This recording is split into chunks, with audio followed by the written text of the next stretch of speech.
Good morning, everyone. Thank you for joining us today on our webinar, What's Your HIPAA IQ? There's no audio or videotaping allowed, and any unauthorized reproduction or dispensing, forwarding, or copying of this target coding presentation is illegal. My name is Natasha. I'm the Executive Director here at Target Coding. Just to let you know a little bit about myself, I've been working in the chiropractic profession since I was 19 years old. I started as a chiropractic, as a massage therapist, and then I went into being a chiropractic assistant. From there, I started learning more and more about insurance verification and helping out at the front desk. And one of the chiropractors I was working for, his daughter left, and she used to do all the billing, so I kind of got thrown into helping with billing and started taking tons of classes and webinars and seminars, and I came across Target Coding, took a bunch of their courses because I really loved the way Dr. Kotlar presented information, and lucky enough, I was moving because my husband had a job transfer, and I called Dr. Kotlar to see if he had a chiropractor that used his program. We had used Target Coding for many different things to help us with Medicare and some audits we were going through, so I really wanted to work with a chiropractor that used his methods. And the amazing thing was the person that was working for him had left to go become a massage therapist. So he was looking for someone, and that's how I started here at Target Coding. I've been with Dr. Kotlar and Target Coding for over 12 years now. And since I've been with Target Coding, I have also expanded my knowledge in HIPAA compliance, and I have gone ahead and done a lot of credentialing and Medicare credentialing, which is what I've become an expert in. So today I'm going to be your speaker and talk to you a little bit about HIPAA. But before we get started with that, I want to tell you a little bit about Dr. Kotlar. He is the president of Target Coding. He's certified professional compliance officer. He's certified in billing and coding specialist. But moreover, he's a chiropractor, and the nice thing is he can wear two hats when he's helping clients and our members, in the sense that he can put his chiropractic hat on and really help with certain things, but he can put his compliance hat on and at the same time give that balance and that knowledge. And I think that's a really amazing thing that he's able to offer people. What's your HIPAA IQ? All right, so today we're going to go through a series of questions that I think I get a lot from people, and to help you understand HIPAA if this is a little new to you, but also if you are currently doing HIPAA, to see if you're doing the things that you're supposed to be doing, right? All right, when can you say we are HIPAA compliant? Well, we get this question a lot. There is no definitive answer on this. However, based on what we see from the Office of Civil Rights, an organization will be considered HIPAA compliant if they make a good faith effort. So generally this includes a recent risk analysis, also having an active risk management process, having policies and procedures that specifically show how patient health information or patient data is being protected, having signed business associate agreements and current ones is very important, training staff within the last year, and having documented evidence that shows that you're doing the following. So you need to have documentation that shows that you've performed a risk assessment. You need to have documentation that you're following those policies and procedures that you've implemented with HIPAA. So you have to show that you're actively doing something. You can't just have a HIPAA policy manual with all these policies and procedures, but not showing that you're following those. So that documentation, those logs, those auditing systems that you have in place is what's showing that you're being compliant and that you're following those policies. What are explicit HIPAA requirements? Okay, so HIPAA looks at everything into safeguards. So there's 3 safeguards. There's the administrative, physical, and technical. Administrative safeguards is about almost half of your HIPAA requirements, in the sense that that's all that paperwork, those policies, those procedures that you have in place, that documentation, all those administrative type things that show that you're performing HIPAA and you're doing HIPAA compliant, that you're being HIPAA compliant. Now, physical safeguards are the actual way that you are physically protecting patient health information or patient data. That is, are you monitoring who is coming into the building? Is the building secure at night when you leave? Are documents being locked up in a filing cabinet if you still have paper documents? If you're doing a computer, is your server in a locked room? All of those types of physical ways that patient health information needs to be protected. Now, technical safeguards are going to be all that electronic transmission, your computer systems, having good ways to protect the information that is electronically stored, all of that. Who do I need a business associate agreement with? Well, to keep it pretty simple, it's anyone that you are sharing or storing patient health information with. So as a practice, you are considered a covered entity, and you need to have a business associate agreement with your business associates who need access to electronic patient health information or who are going to be maybe seeing it. So who is that? Now, what happens is when I work with offices, the big thing that I notice is that I'm not sure why this is out there, why so many people think that their cleaning lady and the mailman are the primary people they should be getting business associate agreements from, but that's not really the case. The people that you should have that are the most important to have a business associate agreement with are going to be your EHR company, or your clearinghouse, your IT provider. These are the people who are actually seeing patient health information. The cleaning person most likely is not, you're not sharing that data. They might come across it on accident, and there's other ways that you're supposed to deal with that, but they are not one-on-one sharing patient data with you. So it is really important that you have an up-to-date business associate agreement. If your BAAs are older than September of 2013, you should be getting an updated one from any business associate that you're working with. There was a change in the omnibus rule around that time, which put stricter rules on business associates. So you definitely want to make sure you have a good updated one.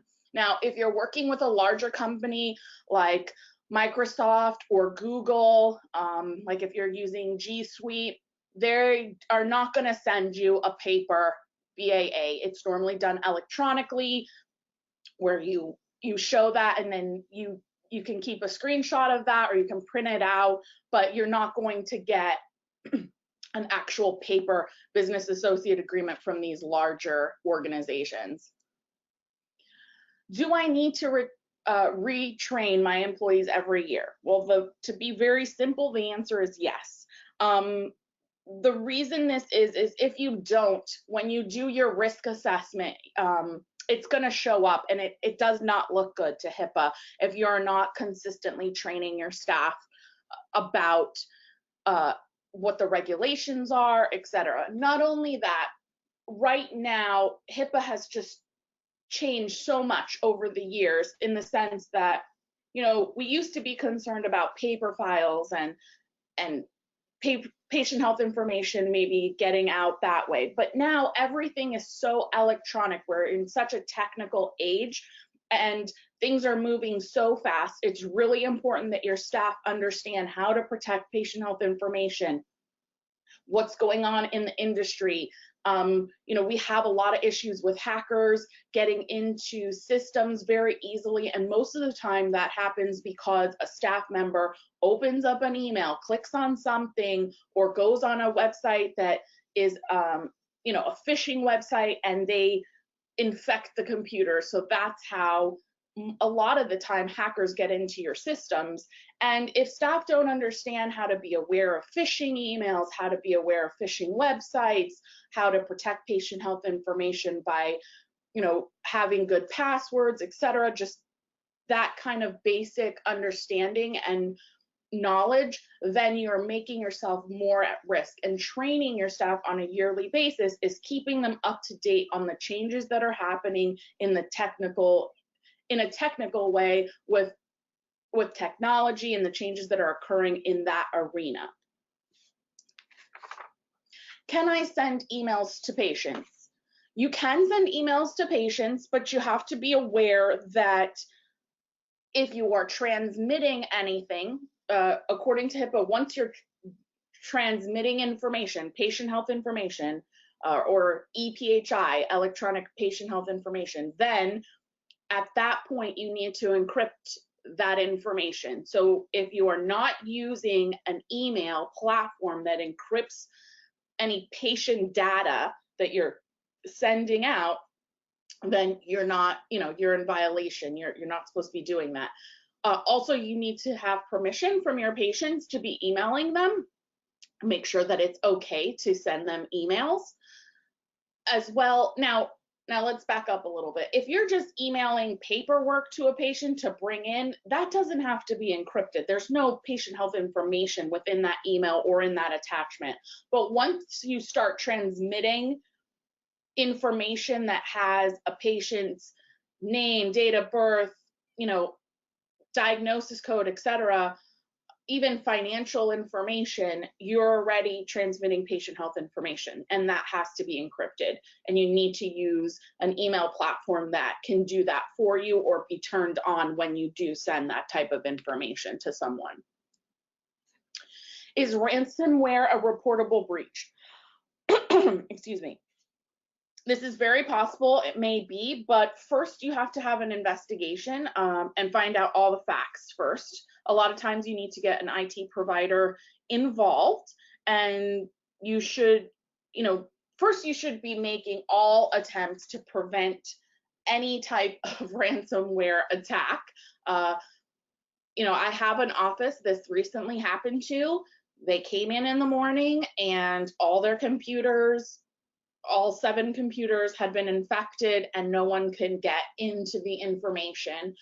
Also recently, I don't know if you guys read a lot of stuff about HIPAA, but there was a clinic that is for like hearing, and they got a very bad ransom attack and they were required to pay some money. They decided not to, and because of that, they could not retrieve any of the patient health information that they have because they were not following HIPAA and had no backups, which caused them to have to close their office. So, a ransomware could be very detrimental, and you're gonna if they gained access to any information, you're gonna have to go through the process of reporting that to the government and letting them know what happened.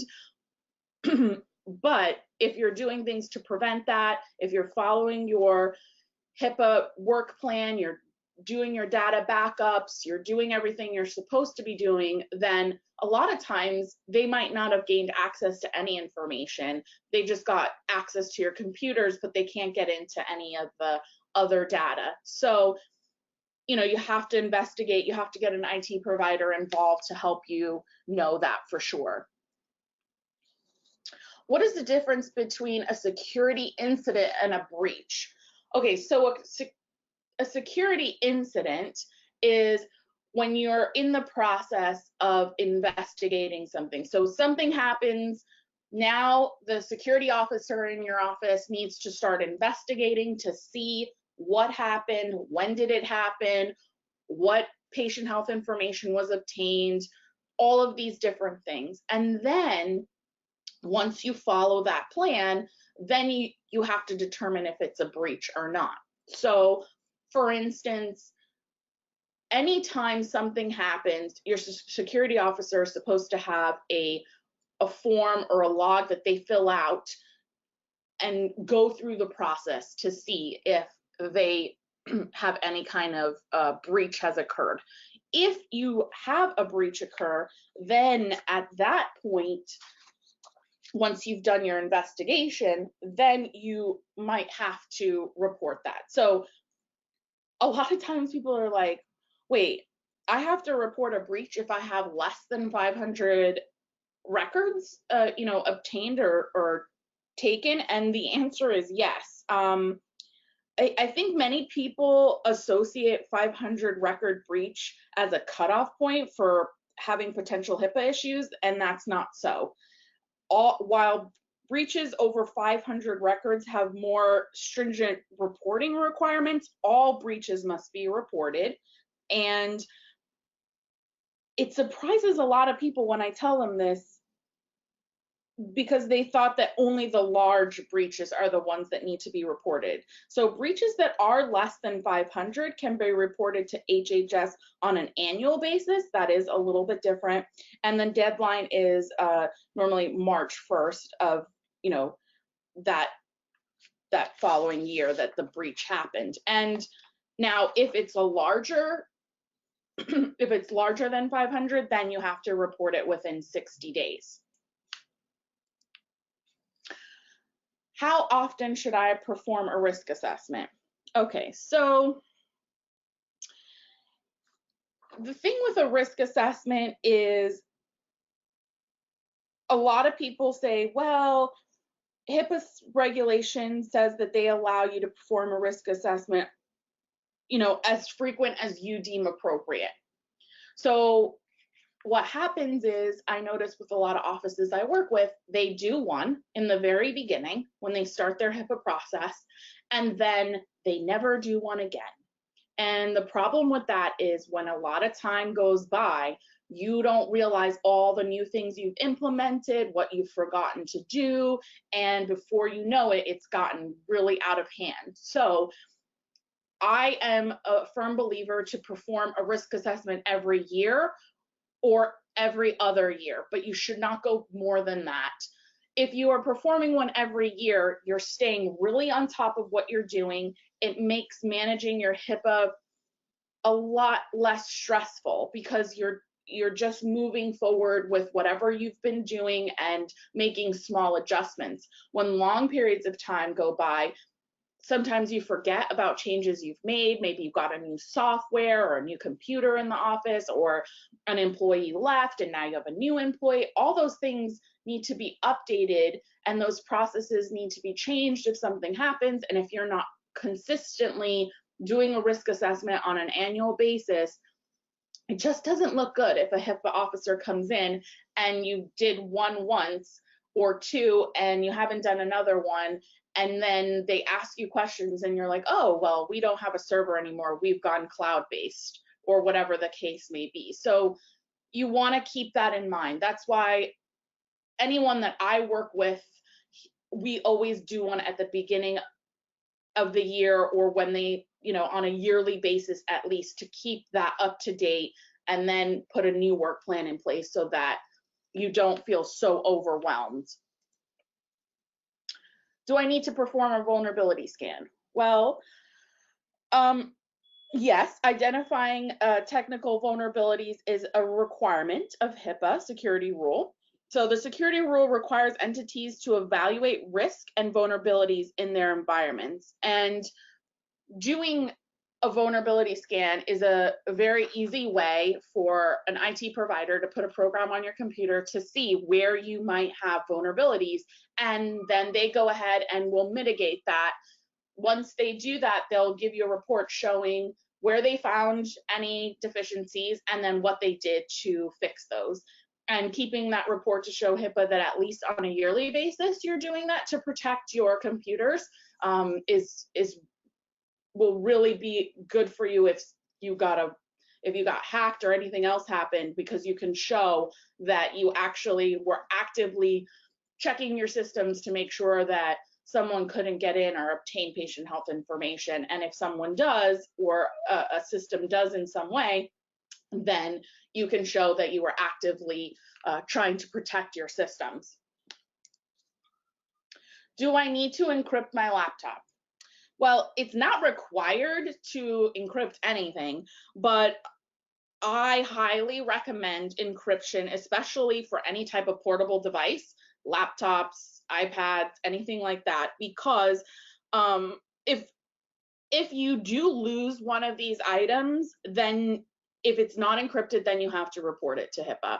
If it is encrypted, it's a safe harbor. So encryption's a safe harbor. So if anything's encrypted, a USB drive, a laptop, then if it is lost, it's not considered a breach, which saves an office a lot of headaches if you have any of these types of portable devices. So if you don't want to have to deal with proving to HIPAA there was no patient health information on that device, then encryption is the way to go, because then you don't have to deal with it. All right. So if you have any questions, you can use your control panel to go ahead and put them in, and I'm happy to answer any questions that you might have. I do have a little something for you, so if you stay on till the end, I have a little gift to give you guys when we get to the end of the webinar here. So Target Coding, we are on all the social media platforms. So if you haven't found us on Facebook, or if you're not subscribed to our YouTube page to listen to any upcoming videos that we have, we're also on Instagram.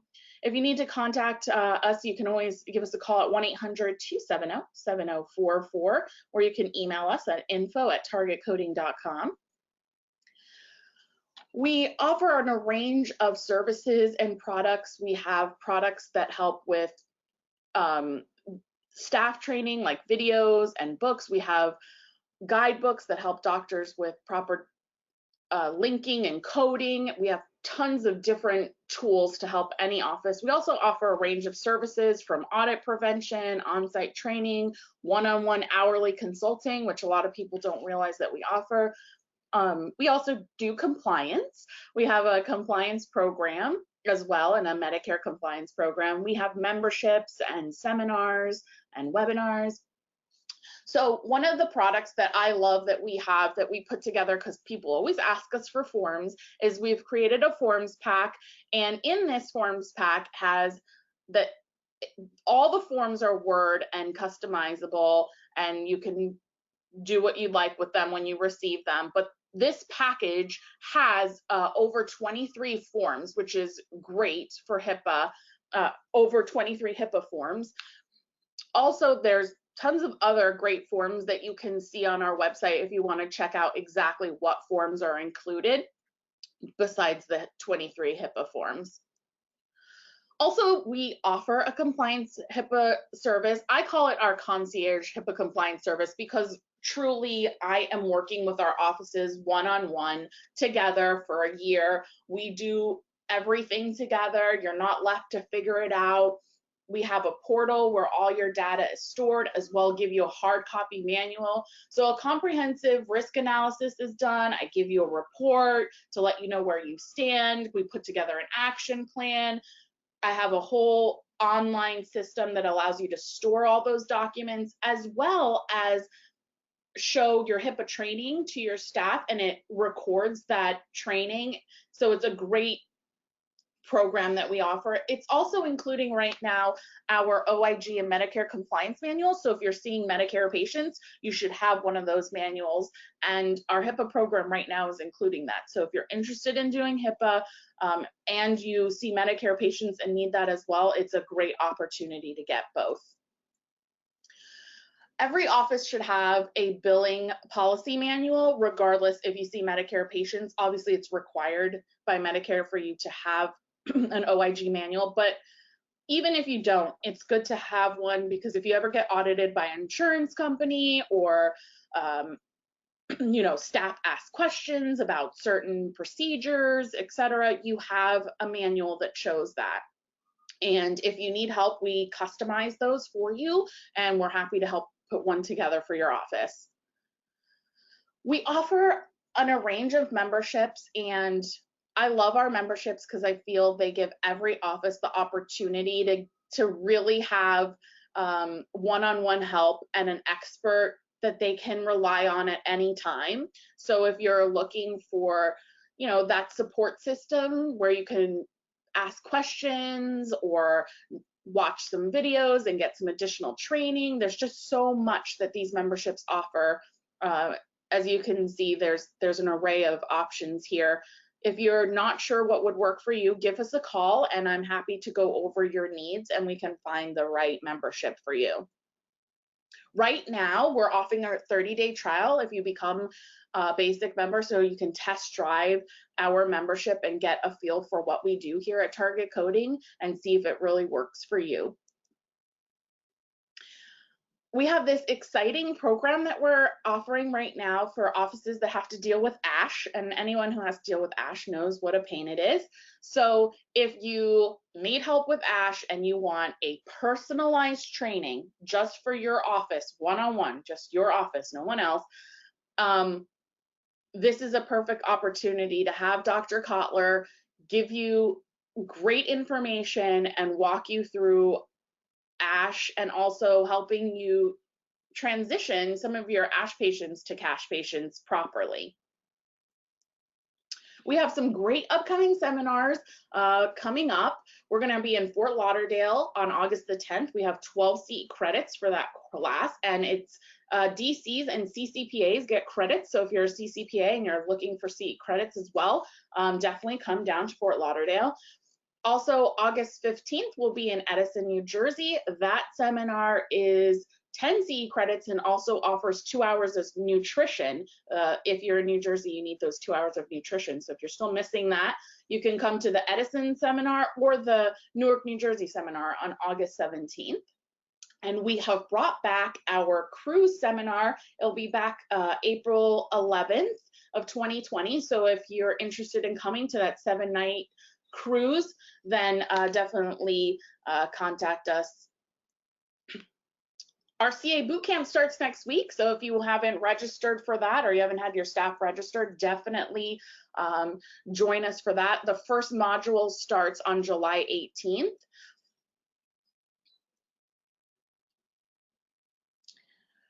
So we've been seeing a lot of audits going on, and if you want to get your SOAP notes checked up and just kind of see how things are going and make sure you're doing things right, we have a program available where you can have your charts reviewed.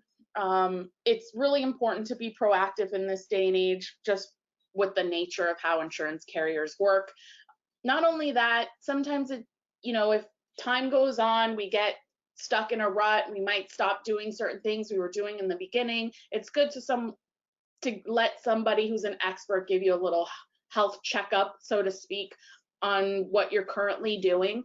Also, sometimes you could be leaving money on the table that you didn't even know about, because we've been doing this for over 12 years. A lot of times when we do these assessments, we do find that there are things that doctors do that they're not reporting or they're not billing for or thought they couldn't bill for. So, adding one CPT code can help you collect an additional $10K per year. And that's a big deal for a chiropractic office. All right, so our guidebook, anybody who listens to our webinars knows this is my favorite book. I can't say how much, I've always loved this book. Before I even worked for Target Coding, I owned several of these books. My favorite thing is the cheat sheets, obviously, because it used to save me a lot of time from having to wait for my doctor to give me updated diagnosis codes. I just used to give him the cheat sheet. He would check them off and leave them for me instead of me waiting till 7:30 at night at the front desk for him to give me a new patient's diagnosis codes. We thank you guys so much for being on our webinars, getting our newsletters, signing up for our newsletters and being a part of Target Coding. The best compliment you can give us is a referral if you're enjoying our webinars or you've been a member or any of that. If you're enjoying what you see or what you've experienced with us, definitely let your colleagues know, let your friends know. All right. So I have a free little gift for you. It's a business associate associate cheat sheet. If you're interested in this, you can email me. Put in the subject BA and today's date, July 11th, and I will send you this cheat sheet. It breaks down examples of what a business associate is. It also breaks down what a business associate is not, and it has some information. So if you're ever not sure or you want to double check if the person that you're trying to get a business associate agreement from is the right person, then this is a great little cheat sheet to have. All right, well, again, if you need any help or you have questions, feel free to contact us. We offer free consultations. You can always reach us at 1-800-270-7044. You can also reach us at info@targetcoding.com. All right, thank you so much for attending today's webinar. And if you have any questions, reach out to us.